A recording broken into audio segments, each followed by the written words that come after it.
abayimbi bangi nnyo bagenda kuba batusanyusaamu kaawo. Okay, kale olunaku olwaleero ensi yonna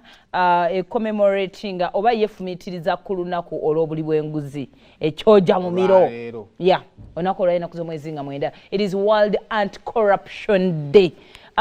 Corruption oba enguzi wane waffe tugiwulira nnyo bya bulijjo. Nalabyeko wano ku interview gye bakozeko omanyi maama Betty Kamya IGG kaliisoliiso yalingiririza ensonga zino yagezaawo kunoonyereza ku buli bw'enguzi oli mu bitongole bya gavumenti. So mu interview wano yabadde waliwo wano bamubuuziza ekibuuzo there's something kyembadde jawo okwogerako ku kyokulaga nti no enguzi teri wokka mu Uganda. Okay, as we celebrate Anti-Corruption Day, what are the gaps that the government and the other stakeholders should fix to curb the vice? Now, we need to remember that.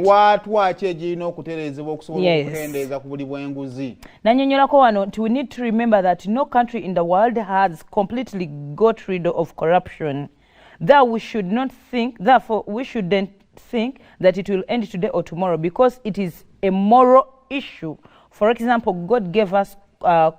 commandments, but people are still committing sins. Teri gwanga lirwanisiza nguzi ne ligimalayo era tulowooza nti egenda kuggwa olunaku olwaleero kubanga obuli bw'enguzi buva mu butonde bwaffe mu neeyisa yaffe morals mu neeyisa yaffe mu mpisa zaffe. Tulina amateeka 10 era si tukyagamenya nga tetugamanyi. Abamu bagamenyiza nga bakyalina baana bato myaka 2 yagamalayo dda yagonoona dda alinzeko. Omuntu ku myaka 18 omuntu abamaze amateeka 10 okugamenya. Tobbanga. Kale tobbanga ebyangu nnyo. Abaana to bakikola even innocently. Nene toyendanga. Ku myaka 18. Towegombanga mukazi w'abandi. Ku myaka 15 nga bakututula mu meeting mwana gwandaba. Jo babadde mu meeting ne bataatawo bakubuuliranga bava ku mukazi w'abandi omufumbo ku myaka 15. I know, right? So kyensonga naye nga corruption kyeki yonga yo corruption bwe tuba tukinyonyodde wano asema ajja kuvuunula okukibayitiramu. It is a form of dishonest or criminal offense kasoke kimayo kinyonyolerumu which is undertaken by a person or an organization which is entrusted in a position of authority in order to acquire illicit benefit. Tunyuke toina kyowuliddemu. Literally neeyisa etali ya bwesimbu dishonest wennakomyange weebale oba criminal offense. Yes, which is taken by a person oba an organization oba ekitongole which is entrusted ekyaweebwa obuyinza ekyaweebwa obuyinza oba ekyakwasibwa amaanyi in a position of authority ekyakwasibwa ekifo ky'obuyinza kati oli ye nga alina byagala okufunamu. Yes, basically kyekyo n'ogamba kakati eno office ya HR bamwesiga asunsulemu ddala hafyan balina okufuna contacts kati nze bwenzija ne mugamba neetaaga omulimu ogwo baako kyokola okitegeera n'agamba gweobadde ogamba otya kati obadde ogamba otya ne mugamba nze ni munnayuganda twogera olulimi lwe tutegeera n'agamba mpulira bibyo n'omuwa empapula zo n'oteekamu ebbaasa n'agamba weesirikire baamwesigisa ekifo ekya HR. Nekitaaga omusirikale nakukwata n'okimira kati obadde ogamba otya nti oli otya. Ayinza okukuba ogupapula n'ekyenda ne kikwetokota n'okijjamu enjawulo. So basically enguzi bwete weetambula eri mu tugambye omuntu oba ekitongole kya gavumenti nti mu buntu obwa bulijjo tubiraba oli katono nnyo ne bamugamba twayitogera engeri gye bakidnappingamu abaana naye nga bayise nabantu b'ennyumba asikali oli n'amwesigisa amaka ge n'amugamba kuuma wano kola bwoti now like what security yaffe wetu etambula nyawo okumire n'amwesigisa nti abaana bajja beera safe buli kimu n'amwa ne more than all that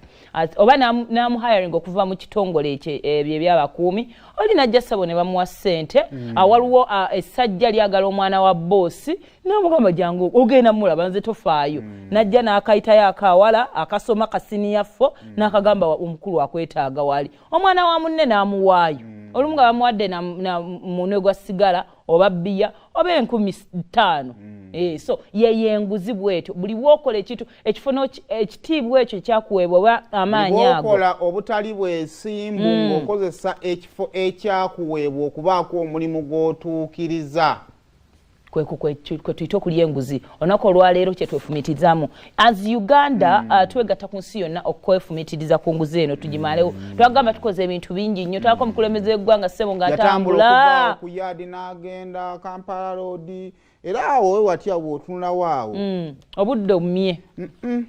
walungi enguzi yagenda and omulama gwe tugenda otambulirako omulundi guno this time around mu 2022 gugamba this time we are involved fenga bana Uganda citizens must own the war to eliminate corruption abatuuze oba Abannayuganda balina tuyina kino kyaffe tulina okwata eddimu ly'okulwanisa enguzi tulina okwekwatira mu ddimu ly'okulwanisa enguzi okusinziira wano ku Daily Monitor waliwo report eyafulumye actually wano nga bannyonnyola the theme was carefully identified as it is critical rather that the ordinary Ugandan owns the war against corruption and appreciates that they are the victims of the vice kisinga lyaffe abantu ba bulijjo omanyi tutera nnyo enguzi ya gavumenti biki ndaba kasita baofiisa be bagirya ndaba kasita ddwaliro wano bannyonnyola we bati if one loses a loved one for lack of medicine in hospitals they should know that their loved one died because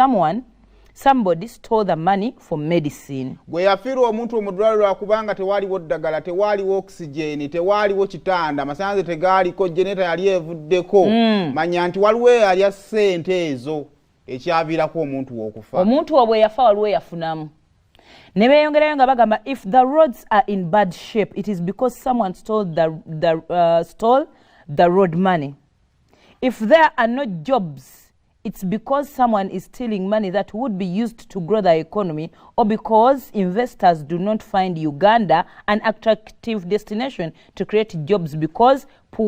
of poor infrastructure and social services. Amakoye gaba amabinga ey'essalama ng'eri ebusaabala ng'eri essentema manya nti amakuba ag'amabi waliwo alya ssente zaago wabanga tewali mirimu manya nti waliwo alya ssente zandibadde ziddizibwa mu ekonome ne wabawo emirimu egikola ki egicreatingibwa oba bainvestor bandibadde baleeta okuteeka emirimu mu ggwanga tebasobola kujja kuteekawo mirimu lwa nsonga nti oli okujja okusiga ssente ze mu ggwanga walina obbaawo amakuba amalungi amasannyalaze galina obbeerawo nga malungi era olina okubeera nga nnungi naye lwakuba nti waliwo eyasebbutobuto eyalya ssente ezo muli mu kubonaabona so buli munnayuganda woolaba ekintu kyonna ng'olaba kikutuuseeko waliwo eyalya ssente that is why batuzizza okugulya omulamwa nti ffe abayina abasookerwako kyokka ssente ziva mu ffe weebale nnyo ekisinga obukulu ffe tulina ssente ezo kati buli bw'onaatandika okulowooza emirundi ebiri naye singa nsigala kuba kati waliwo ebintu ebimu omanyi nali nawe wendi kati nga baateekako amasannyalaze naye nga tebalina mita naye nga basasula buli kimu kyaggwa mita erina okujja kati nga bali baddirenza okuleeta ki mita kati balina kiro ne bakulosinga bateekayo amasannyalaze kati owaumeme n'akizula nti wali eki ati nga munnange buli waawulira nga mwavu ng'ajja buli yala wemukuba ng'ajja n'okulabanga nedda mu ggwanga muno kati ate endayika ngenda mmanyirwa ate nga sina surprisingly abannayuganda bw'otandika okugamba nti omuntu alye enguzi munnange gwasinga ofiirwa ati ojja gwatambudde bibyo kolo teyakusanze kuba tegaliiko tiyagambye mumukubire nze kati nali installinga DSTV omanyi waliwo eyewaka ey'oku mulimu package ezo nga ina ngamba kati nina waliwo yanga nina DSTV yange yawaka naye nze nsobola ogikola nengifuula ey'oku mulimu and all that eri mu system they can actually waka tugambe URA bwejja they can tell nti kati guno mulimu ne package gyokozesa yaki ya waka ne basigala nga bakusalako eno bwokuba amasimu bwokola ki it is mutandiko wano kiyinza okubeera expensive okukola ekintu in the right way rather okikole mu right way naye buli bwona okukuta kigenda ku affectinga ggwe ate omuntu oyo naye akowa togenda muwayo nawe okimanyi byankukutu gwe nedda njagala okyebuuzeeko mu bitundu kati yakandooza agenda abuna mu ggwanga lyonna but about 3-4 years ago nga bagenda kuba bagenda bakwata bitundu kati abayaka we bajja ne babawa mwenna abaali badde balina amasannyalaze ne babawa yaka kati abawadde yaka baba akagenda bwe bati ane babawa ekibinja ekijja tusobola okukakwatiramu yes kabeere nga tekatambula nnyo kati gwenze njagala okirowoozeeku bano bavuddewa era wayitawo akaseera ate balina akaseera kabwe akabale ne mootamu omwaka nga gumu ku gumu kitundu ate ne babawa ekibinja ekijja era ne kikuwa amawulire nti maama tukizudde nti kammitako kakwatemu nogabani yayogera kali munda mu nnyumba kakati awo kakati tudda ku kintu kimu buli bwanguzi yes ebbanga lyemmaze nga nsasula yaka ne bwogula unit emu gwasalawo nti kakati sigenda laba TV unit yange keyakisa amataala okumala ennaku 3 era n'oyaka kiki ekikubbisa amasannyalaze I know tuwonyebonye nnyo okusinziira ku still IGG the report n'agamba in 2001 a study eraga corruption mu Uganda etumalako over 10 trillion ku budget ya Uganda zino no sente nga ziva mu omusolo guta reportingibwa abasajja abo aba URN bajja ne basolooza sente ne bamala ne batagenda sente ziwaje zina kubeera sente ze zibeera nti essomero area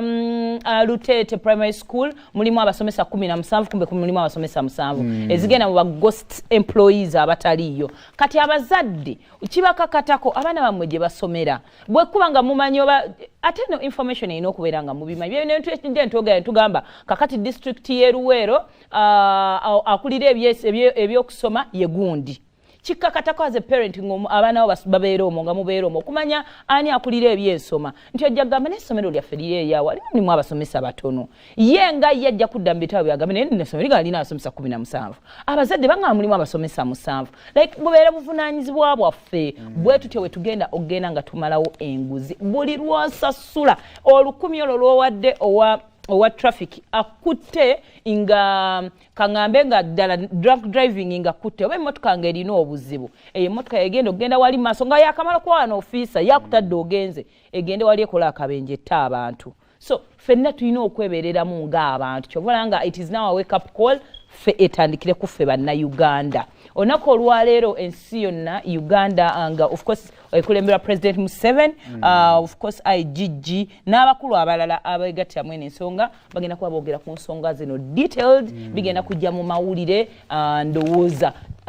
through the week tugenda kuba twogera ku nsonga ya bwenguzi buveewo ne mu mukwano buli bwenguzi buveewo omuntu waki ennaku zino mala muwa ssente kyo kyabeerawo dda afi mugyeewo okulya enguzi afi enguzi gye waakalya togimanyi lwaki ogenda okulaba ew'omusajja n'akwa transport wa mitwalo 5 ate ntambuze eki nga nzigyewe ntambuze eki tosaana kumpiikinga era mpa transport abaavu naffe tufune kube twagala